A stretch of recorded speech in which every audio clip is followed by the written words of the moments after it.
Today's video will be a little bit different because of the subject matter here. It's not something that is strictly for black men, but the message is most certainly geared towards black men specifically. So if you're not a black, if you're not a male or whatever it is, you're more likely to participate in the conversation, to share it, view it, whatever, just like normal. But the message is one that is centered towards black men. I feel like it's needed because of what's going on right now with the Donald Trump presidency. I'm seeing a lot of fear, a lot of anxiety, a lot of different emotions coming from the black community, and more specifically black men, about Donald Trump becoming the president. I'm seeing a lot of anger, a lot of fear, and all of it is kind of coming out as violence. It's coming out as maybe even like emotion, as far as weak emotion. And before I even get into all of the topics I want to talk about today, like Donald Trump's New Deal, the 10-point plan, going forward, how we can be conservative and how that can help us in the black community, I want to talk first about black men in general. Now, if you hear the sound of my voice, if you're a black male, if you're kind of on the fence about whether you want to be a conservative, a liberal, whatever, allow me to convince you to be a conservative today. Now, if you are a liberal, explain to me why.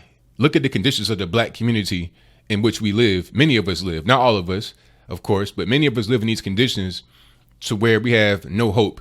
You got failing communities, failing job centers, you got failing infrastructure, you got failing family structure, and it's been run by Democrats for the past 50 years. Do you know that before the year 1960, the black community had 80% two-parent households? Now it's nearly the reverse with 72% single-parent households. Do you know that before 1960, before integration, we had more black businesses, right? Did you know that before the minimum wage law was brought into effect in 1940, black teens and white teens had equal amounts of unemployment and they were both low? Did you know that black teen unemployment is now as high as 80 or 90% in some cities like Chicago?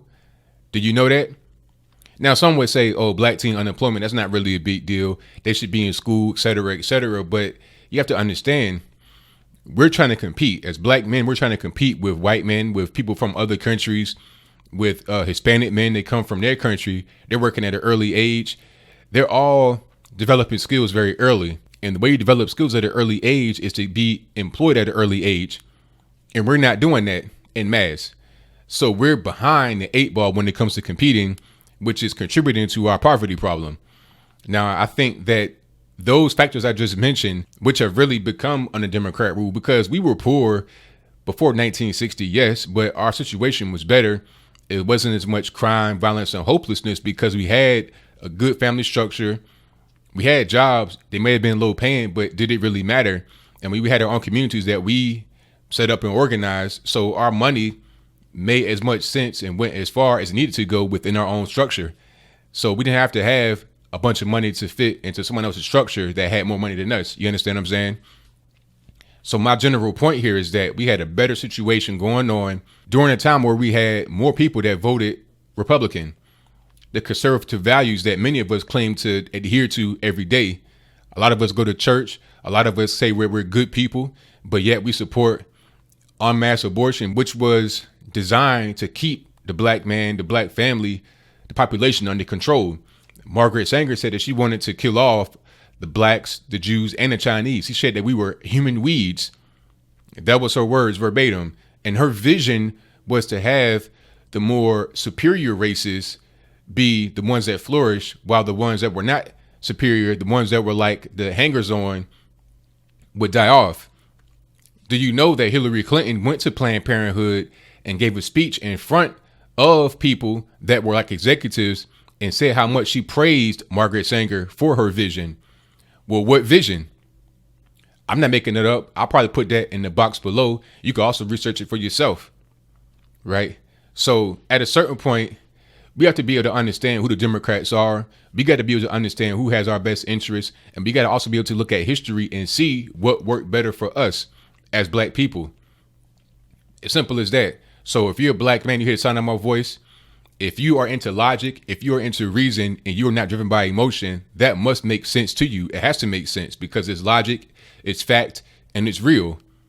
It's not what a Democrat Party tries to place on you, which is a matriarchy where everything is ruled by emotion.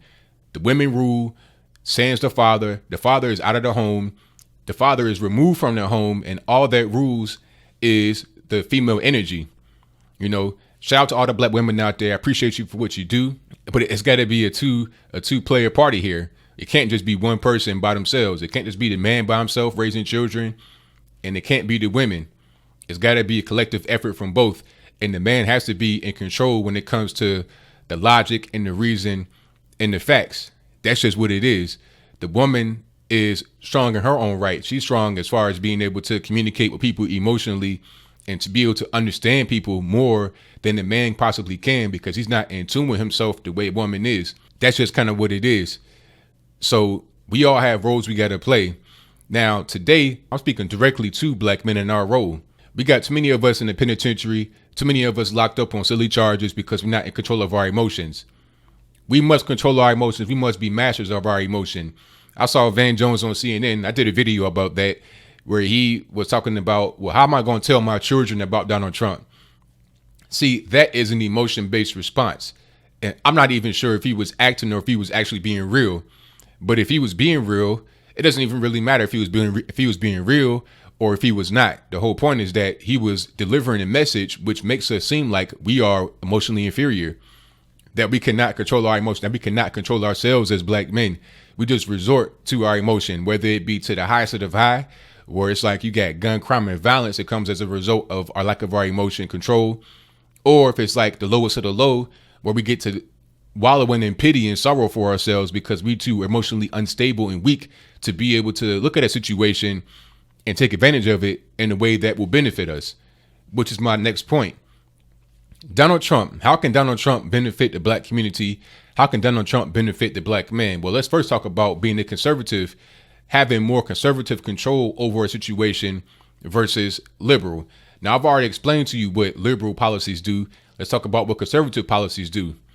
Right? A right to work. Do you know that many of these so-called labor unions and these so-called urban inner cities, liberal places, they are intentionally keeping blacks out of the workforce, because many places where you have unions, where you don't have right to work, you have to join a union in order to be able to gain employment with a certain business. So let's say you're a carpenter, right? And you want to be able to get on with your local ILA, whatever it is, to be able to work at some kind of carpentry place or some kind of place that you will use your skills. But if you're not allowed into the union, you can't work. You see, it's a prohibitive measure that they can say, okay, we have membership and you got to be able to, gain entry. They're not really required by all these different laws that say that you must come in. It's an end around to keep you out of the workforce. They did the same thing with the minimum wage law, like I said earlier. At a certain point, black teens and white teens had equal unemployment, and it was both low. And the reason is because black teens would work for less. Many of us had lesser skills and lesser education. So all we had as a leverage above other people, especially whites, was the fact that we worked for a lower amount of money. But then when they took that away from us, it killed us, because why would you pay a black person that has lower skill when you can get a white person with higher skill for the same amount of money? It killed the free market kind of ability for us to be able to compete. And they want to keep doing that. And then they want to have us in these bad schools.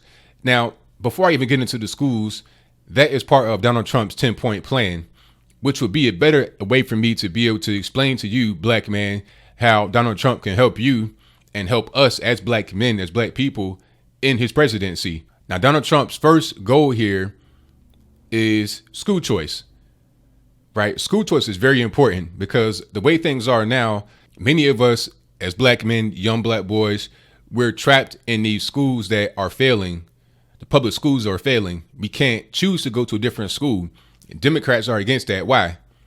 Because they're afraid that we'll choose to go to an all black school. That's why. We could choose to go to a better school, but they don't want that for us, because they don't want us to have an all black school. They want integration, to the point where they even sacrifice your education, your kids' education. Is that right? Explain to me this. What's better, having a school that you want to go to that may or may not be all black, or going to a school that is mandated by the state that must be integrated, which is worse? You tell me. See, We're going to pick the former. We're going to say school choice, be able to get a voucher and go to the school of your choice within reason. You're not going to be able to live in New York City and go to a school in Atlanta if you're like in the 10th grade, but be able to choose a school within your area that is best for you. And the result of that will be the schools that are failing, the schools that are being fled will be forced to improve or they will fail. The way it is now, they have no incentive to actually improve because nobody can leave. Now, his second goal is safe communities. This is very much needed. I mean, if you look at the black community the way it stands today, I mean, it's really terrible. Look at the crime statistics. I mean, black men between the ages of 15 to 34 account for about half of all the nation's murderers, right? Half of all the nation's murderers. And the majority of the victims are black men in that same age group. Yet we're only about 3% of the population. Why does 3% of the population account for over half of all the murder? A lot of it is on us black men and not being able to control our households. And a lot of that is exacerbated by the government, right? If there's no 2-parent household, which has been sponsored by the government, then what ends up happening is the kids grow up completely wild, without control. There's no locus of control in the household. So then they get it from the street.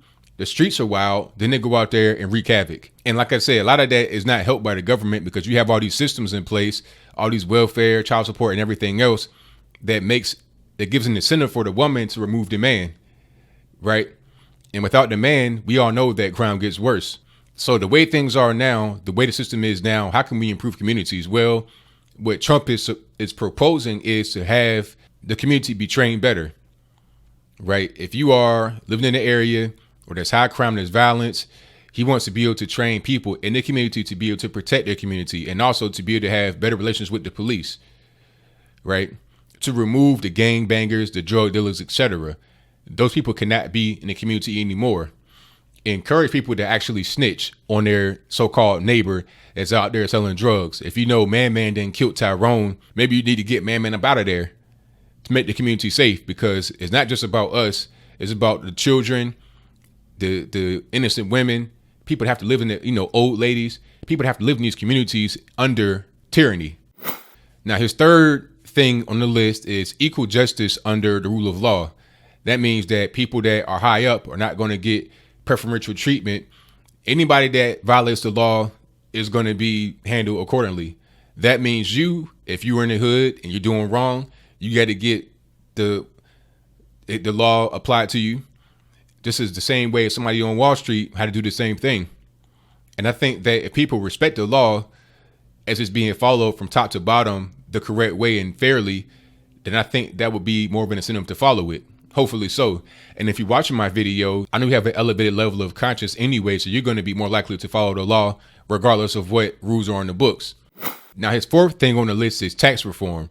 This is a very big one, and I probably placed the text of it on the screen before you.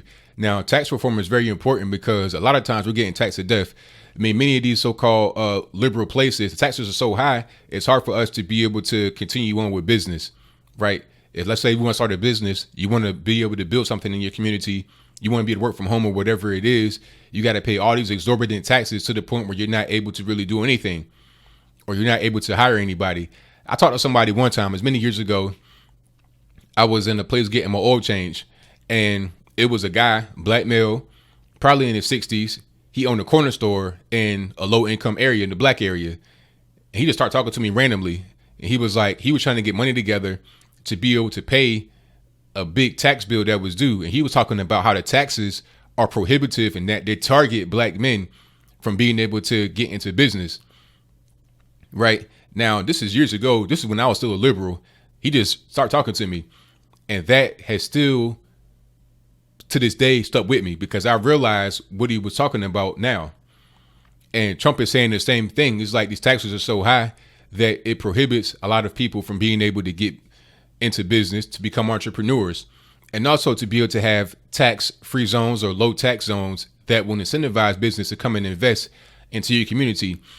A lot of times behind the scenes, many of us don't know that you got people in politics, community leaders, etc., that are begging and pleading with companies to come invest in their community. People that have been ignored for years and years may just get a CVS or a grocery store or something like that to be able to have something that they can use, to generate money into the community, to be able to have jobs, to be able to do some redevelopment. That must happen in these blighted urban inner city black areas, or else we'll perish. Now, Trump also wants financial reform, which is a great thing.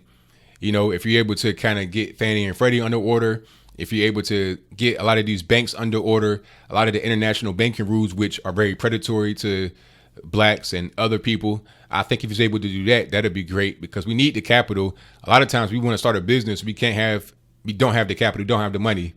It's one thing to not be able to pay the exorbitant taxes. Once you're able to get that conquered, then you got to be able to get the actual capital to be able to start. People need to be able to have strong business plans and stuff like that in place, so the money is just not given out willy-nilly. But if you're able to get access to capital, that'll be able to increase your wealth for years to come. You'll be able to empower not only yourself, but your wife, children, and your future grandkids and everybody else. Now, number 6 on the list is the trade deals. A lot of these trade deals, the TPP, TPIP, TPIA, whatever it is, a lot of these trade deals impact us over here because they send jobs to China, to Mexico, etc.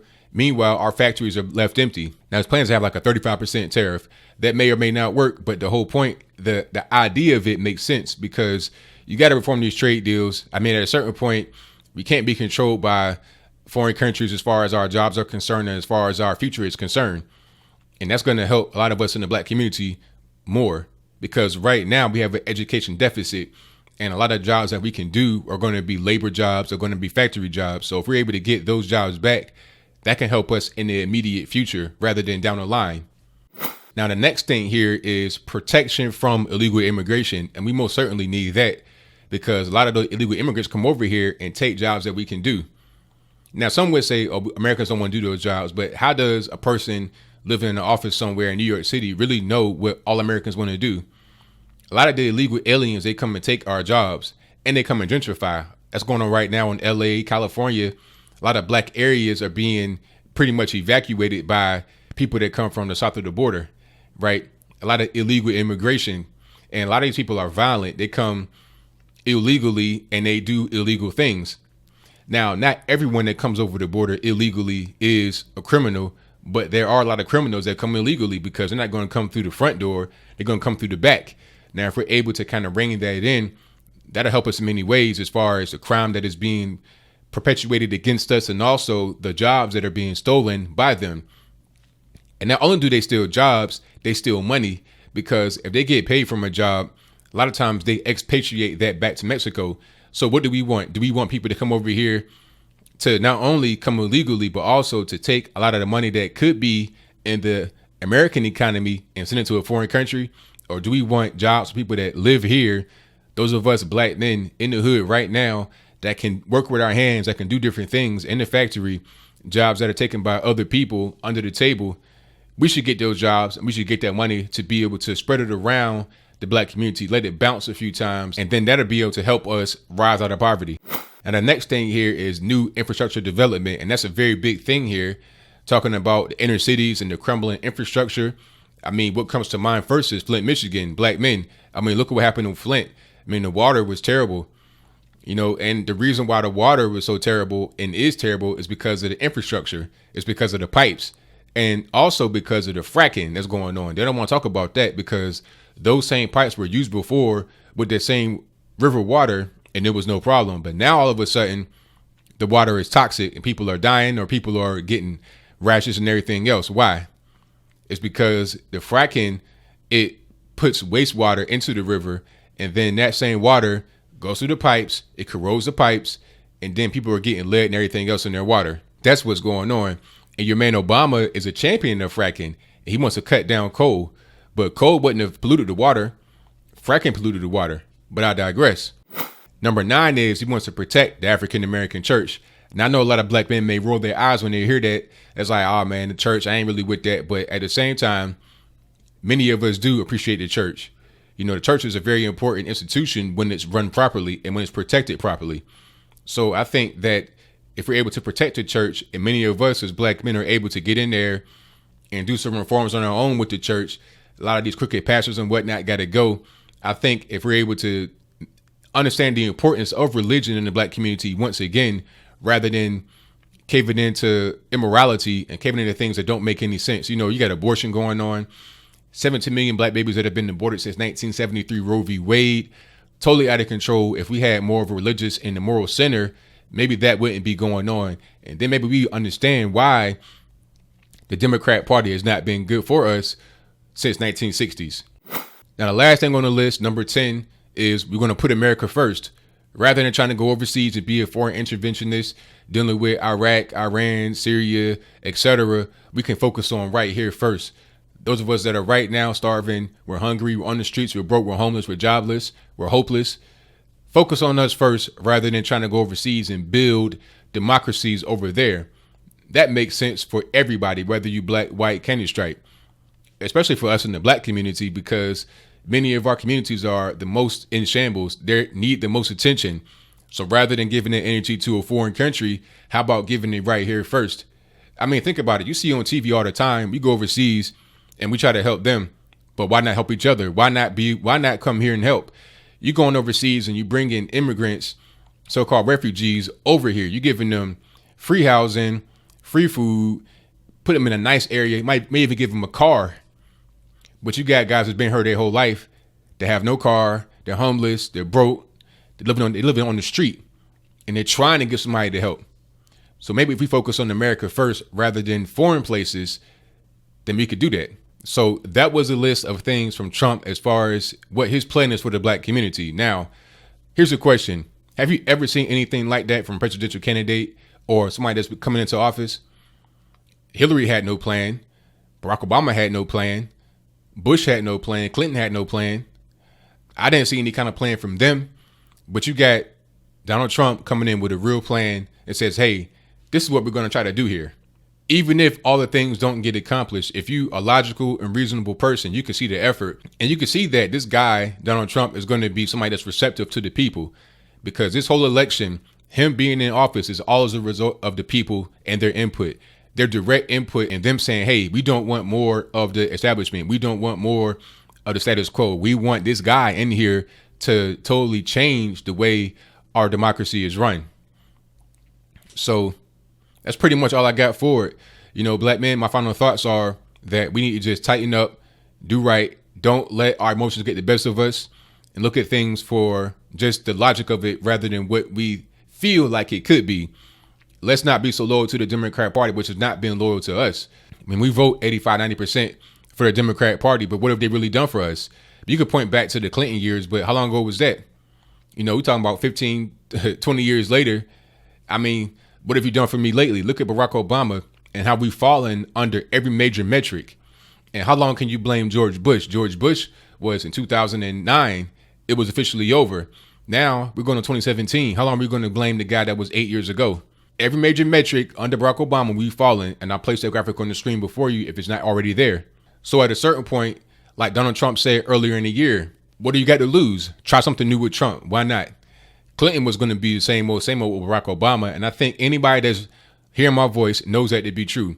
You know it's true. And just admit it. Don't be afraid of what your family, your friends, everybody's going to think about you. You be the man. You be the one that wears the pants. You be the one that says, you know what? No more. This is what we're going to do going forward. And that's it. Put your foot down. I mean, what's going to happen? Ain't nothing going to happen if you're a man. Ain't nothing going to happen. Just do it.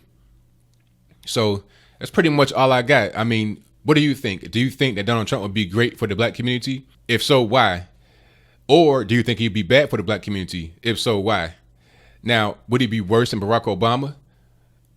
Worse than George Bush? Worse than anybody else that was in the race right now running? Or do you think that it matters more what we do amongst ourselves and each other? I'm going to close with this.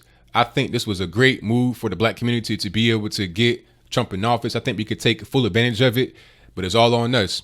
You know, are we going to be led by emotion? Are we going to be led by logic? Whatever your comments are, let me know in the comments below. And that's all I got to say for this video. If you like what you heard, please comment, rate, share, and subscribe. Peace.